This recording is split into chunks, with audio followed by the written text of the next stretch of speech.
आइ हम एकटा सीता के जखन बाराती एलनि हैं तखन के एकटा किछु प्रसंग अछि जनकपुर के, से हम कहै छी, अहाँ सब सुनू। जतेक मिथिलानी छी सब गोटे, मिथिला के जे छी सबके नीक लागत, ताहि दुआरे ई प्रसंग हम कहि रहल छी। जनकपुर के छै सीता विवाह के, अहाँ सबके जरूर नीक लागत तऽ अहाँ सब लाइक सब्सक्राइब कऽ देबै। हम सुना रहल छी, जरूर सुनब, पूरा सुनब तखने आनंद आयत।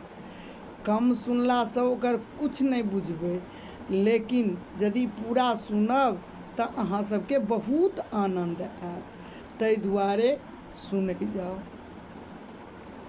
जखन रामचंद्र जी के बाराती अयोध्या से मिथिला पहुँचलनि हैं तखन एतेक बरियाती रहे जे जनकपुर पहुँचते बरियाती सब कोन कोन गली केम्हर बाटे मिथिला में प्रवेश केलखिन,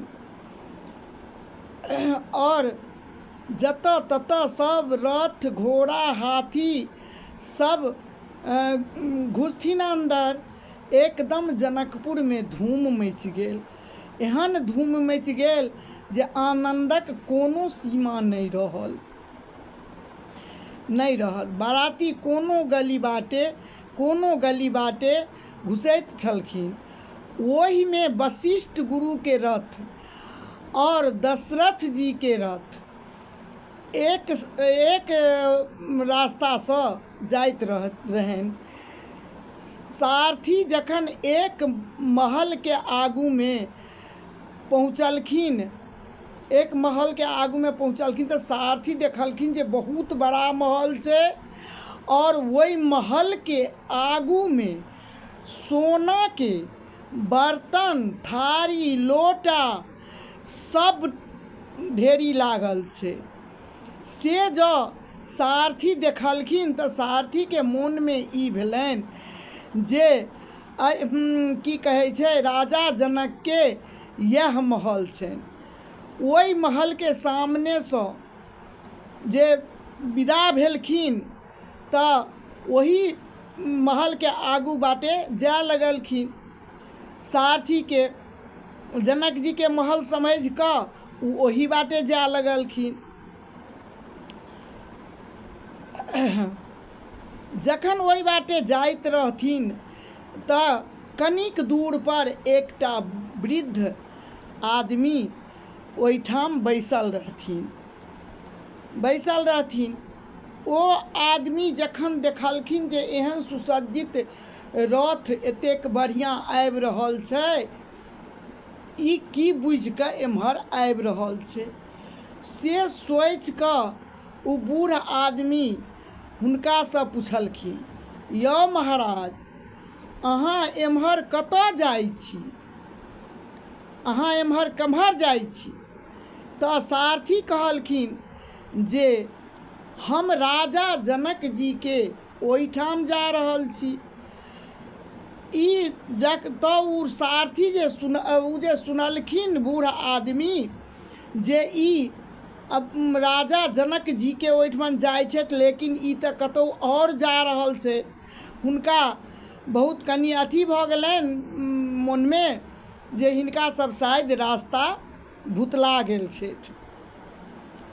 तऽ ओ बूढ़ आदमी कहलखिन सारथी से, यौ ई रथ अहाँ घुमा लिअ आ एहि बाटे नहीं जाउ, राजा जनक के एम्हर नहीं छनि घर, हुनकर महल एम्हर नहीं छनि, हुनकर महल तऽ बहुत बड़का छनि, ओ महल ओहि साइड छै, अहाँ रथ के एम्हर से घुमा लिअ, राजा के महल हम अहाँ सबके देखा दैत छी, ओहि बाटे अहाँ सब से राजा के महल में से चलि जायब। से जा कहलखिन तखन सारथी के मन में बड़ा आश्चर्य भेलै जे एहन सुंदर एहन सुन्दर एहन बढ़िआँ महल अछि।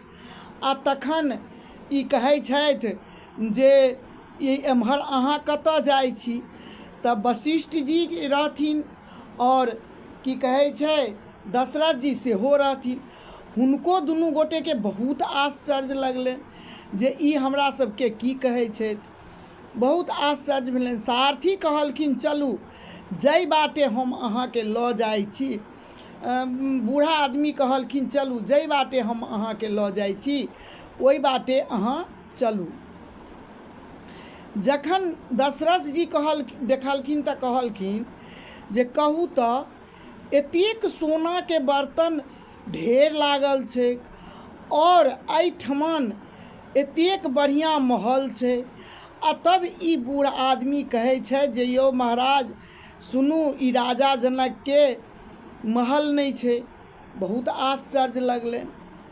कहलखिन जे दशरथ जी के आश्चर्य लगलनि तऽ दशरथ जी आगू जाकऽ ओहि बूढ़ आदमी के कहलखिन जे यौ महाराज अहाँ कहै छी राजा जनक के ई महल नहीं छै, लेकिन एहिठाम तऽ सोना बर्तन के ढेर लागल छै, महल एतेक बढ़िआँ छै, तऽ अहाँ ई चीज किया कहलहुँ? तखन ओ बूढ़ आदमी दशरथ जी के और वशिष्ठ जी के समझा कऽ कहै छथिन जे ई राजा जनक जी के पसारी डोम के महल छनि। हमर राजा जनक जी जय थारी में जय लोटा गिलास में बाटी में भोजन पबै छथिन उ राजा जनक जी दोहरा कऽ फेर ओहि बर्तन में हुनका नहीं देल जाइ छै और जूठे बर्तन फेंक देल जाइ छै। तऽ हुनकर पसारी ई डोम छै, हुनकर पसारी ई डोम छै, ताहि दुआरे हिनका एते ई उठा कऽ लऽ अनै छथिन, ई उठा कऽ लऽ अनै छथिन, तैं ई सोना बर्तन के ढेर लागल छै। ई सुनि कऽ दशरथ जी और वशिष्ठ जी के बहुत आश्चर्य भेलनि। फेर ओ आदमी रास्ता देखा देलकनि। तखन ओ सब राजा जनक जी के द्वार पर पहुँचला। जखन पहुँचला तऽ देखलखिन तऽ हिनका सबके और आश्चर्य लगलनि जे ठीके उ कहलथि बूढ़ आदमी जे ई तऽ ओहूसँ बहुत सुन्दर महल आ बहुत बढ़िआँ सब चीज छै।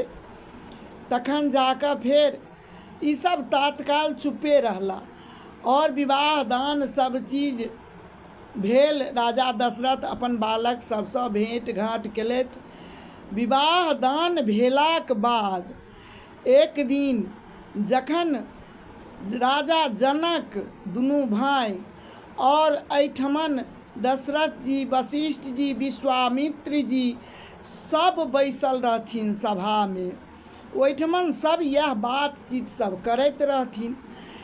तखन राजा दशरथ जी के मन में आबि गेलनि ई बात। कहलखिन कि राजा दशरथ जी जनक जी के सब बात कहलखिन जे देखू से हमरा सबके तऽ एहिठमन एना एना भेल। जखन ई बात सुनलखिन जनक जी तऽ जनक जी के कनि अपना मन में अथी भेलनि जे कि कहू हमरा हमर कुटुम्ब हमरा घर के डोमक दरवाजा दिस चलि गेला। आ तखन राजा बुझि कऽ तऽ उ की केलथि तऽ ओहि पसारी डोम के बजेलथि। बजेलखिन, डोम आयल, बेचारा थर थर काँपैत रहए जे हमरा की हैत नहीं हैत, लेकिन हुनका किछु कहल नहीं गेलनि। सिर्फ कहल गेलनि जे आइ के बाद अहाँ अपना द्वार पर बाँस के सूप, बाँस के ढाकी, बाँस के कोनिया, फूलडाली ई सब के बड़का टा गुच्छा जकाँ बना कऽ अहाँ सब से ई सब धऽ दियौ, ओहिठमन देहर पर में लटका दियौ।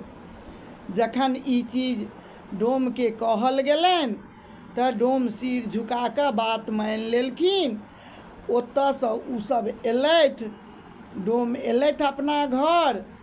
तऽ ओ ओहिना जेना राजा कहने रहथिन तहिना ओ सभटा अपन ओहिठमन टाँगि देलखिन। जखन ओ सभटा टाँगि देलखिन, ओहि दिनसँ ई परम्परा भऽ गेलै जे मतलब कतबो धनिक डोम रहत तऽ ओकरा दरवाजापर, ओकरा घरके आगूमे बाँसक बर्तन अहाँ सभके टाँगल जरूर भेटत।